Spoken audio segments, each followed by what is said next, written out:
بسم اللہ الرحمن الرحیم۔ السلام علیکم ناظرین۔ آج ہم ایک بہت ہی اہم موضوع پر بات کرنے جا رہے ہیں جو ہمارے روزمرہ کے اعمال اور عبادات سے متعلق ہے۔ کیا آپ نے کبھی یہ سوچا ہے کہ ہم عبادات تو بہت کرتے ہیں، لیکن کیا ہماری عبادات قبول بھی ہوتی ہیں؟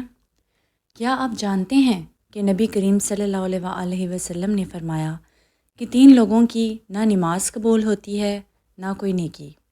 اللہ نہ کرے کہ ہم ان لوگوں میں سے ہوں۔ یہ کون لوگ ہیں؟ آئیے ہم اس کی تفصیل جانتے ہیں۔ اس ویڈیو کو آخر تک دیکھیں تاکہ آپ کو مکمل حدیث سمجھ میں آ سکے اور آپ جان پائیں کہ وہ کون سے 3 لوگ ہیں جن کی نہ نماز قبول ہوتی ہے نہ ہی کوئی نیکی۔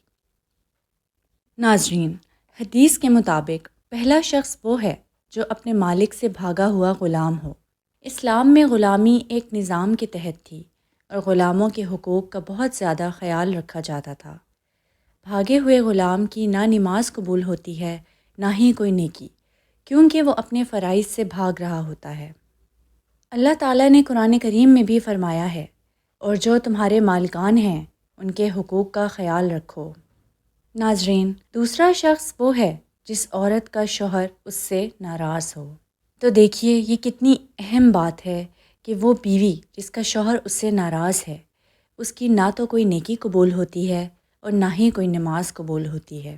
حضور صلی اللہ علیہ وسلم نے ایک اور حدیث میں بیان فرمایا ہے، اگر میں کسی کو کسی کے سامنے سجدہ کرنے کا حکم دیتا تو عورت کو حکم دیتا کہ وہ اپنے شوہر کے سامنے سجدہ کرے۔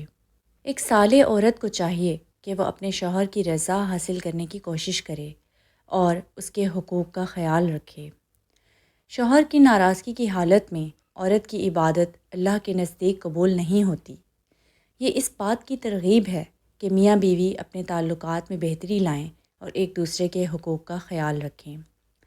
نیز شوہر کو بھی یہ چاہیے کہ وہ اپنی بیوی کے ساتھ حسن سلوک سے پیش آئے تاکہ دونوں کی عبادتیں قبول ہوں۔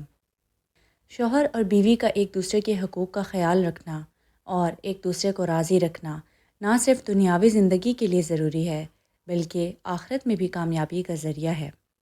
یہ بات ہمیں سمجھنی چاہیے کہ شوہر اور بیوی کے تعلقات کا اثر نہ صرف ان کی دنیاوی زندگی پر پڑتا ہے بلکہ ان کی آخرت پر بھی پڑتا ہے۔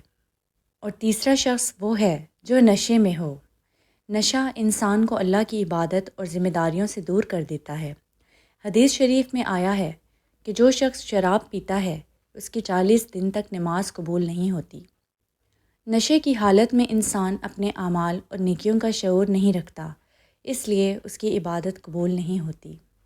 یہ اس بات کی ترغیب ہے کہ نشے سے بچا جائے اور اپنی زندگی کو اللہ کی رضا کے مطابق گزارا جائے۔ اسلام میں نشے کو حرام قرار دیا گیا ہے کیونکہ یہ انسان کی روحانی اور جسمانی صحت کے لیے نقصان دہ ہے۔ قرآن پاک میں بھی شراب کے بارے میں سختی سے منع کیا گیا ہے۔ اے ایمان والو، شراب اور جوا اور بت اور پانسے ناپاک ہی ہیں، شیطانی کام ہیں، سو ان سے بچتے رہنا تاکہ تم نجات پاؤ۔ دوستو، ہمیں اپنے اعمال کا جائزہ لینا چاہیے اور دیکھنا چاہیے کہ کہیں ہم ان 3 شخصیات میں سے تو نہیں ہیں۔ اللہ سے دعا ہے کہ وہ ہمیں اپنی راہ پر چلنے کی توفیق دے اور ہماری عبادت اور نیکی کو قبول فرمائے، آمین۔ اگر آپ کو ہماری یہ ویڈیو پسند آئی ہے تو ہمارے چینل کو سبسکرائب کر لیں۔